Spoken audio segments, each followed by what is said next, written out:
Hello everyone. In this video bouquet, we describe a different technique for membrane peeling in diabetic retinopathy, what we call it as reverse Swiss roll technique. Various approaches and techniques for membrane dissection have been enumerated here. Classically, a membrane is cut or segmented into smaller islands, that is segmentation, or delaminated in pieces by cutting the anchoring pedicles. The cut membranes can be then removed by en-bloc technique. With vitreous cutter, the above described steps are done using the classic lift and shave technique. After identifying the plane, port engages the tissue which is lifted and then cut, which puts the retina at risk of break because of traction and the active suction. Well, this threat can be averted by placing the cutter above the membrane, thereby membrane acting as a protective cushion between port and the retina. The port here, unlike in lift and shave technique, does not face the edge of the membrane but is exactly 180-degree opposite, and membrane curls into the port because of suction as shown. So here is a small clip of what actually reverse Swiss roll technique is. Hey, do you want to see what is reverse Swiss roll technique?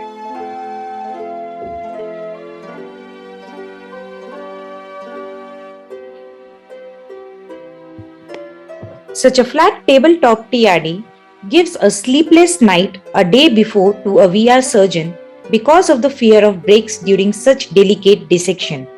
After segmentation, the cutter is placed at the cut edge of the membrane. The suction and the cutting is slowly chewing the membranes without pull and thereby no breaks on the retina.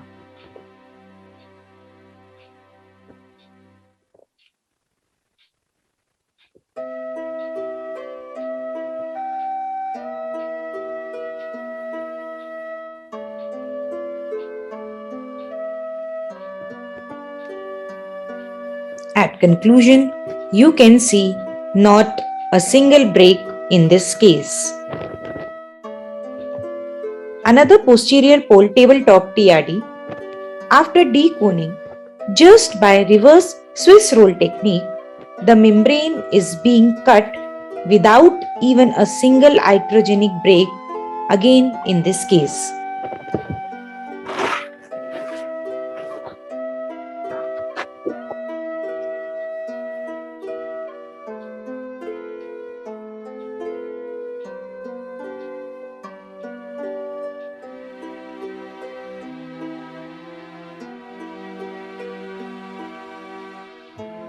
This is a case of complicated PDR with combined RD with large blood clot sitting over the macula. Such sticky clots can cause more breaks than the membrane peel per se, if you try to remove it by peeling or lift and shave technique. The limited minimal traction by this technique helps in removing the clot without breaks, and even the membrane is being chewed by this technique, and you can appreciate that in spite of thin atrophic detached retina, there is hardly any pull and thereby break.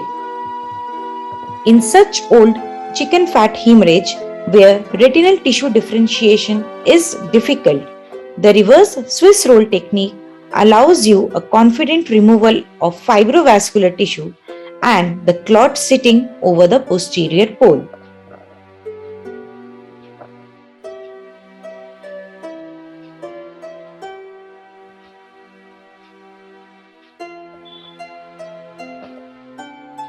So, to conclude, reverse Swiss roll technique is a more safer technique compared to lift and shave because of the safety margin of membrane between the port and the retina.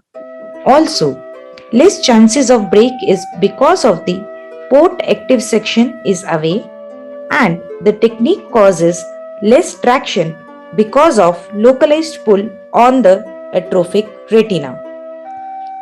So try and enjoy the sweet Swiss rolls even in the diabetics. Thank you.